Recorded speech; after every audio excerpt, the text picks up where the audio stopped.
আপনি কুলি করবেন, ভোগ দিবেন, মাথা মাসা করার সময় একটু সময় লাগে, টেপটা বন্ধ করে তারপরে মাথা ঘাড় মাসা করে এরপরে আবার ছাড়ে না।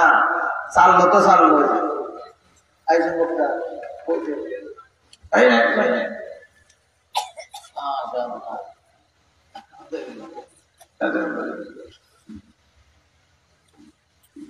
আমার দিন শেষ আছে।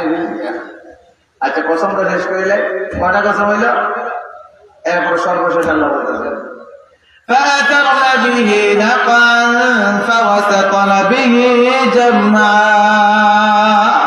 5 নম্বর আল্লাহ বলে ওই ঘোড়ার কসম যে ঘোড়াটা শত্রু বাহিনীর ভিতরে ঢুকে যায়। এখন তো বন্দুকের যুদ্ধ, ঘোড়ার যুদ্ধ নাই।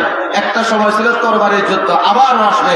ইমাম মাহদী যখন আসবেন, ঈসা আলাইহিস সালাম যখন দুনিয়ায় আসবেন, আবারও ঘোড়া এবং তরবারির যুদ্ধ আসবে।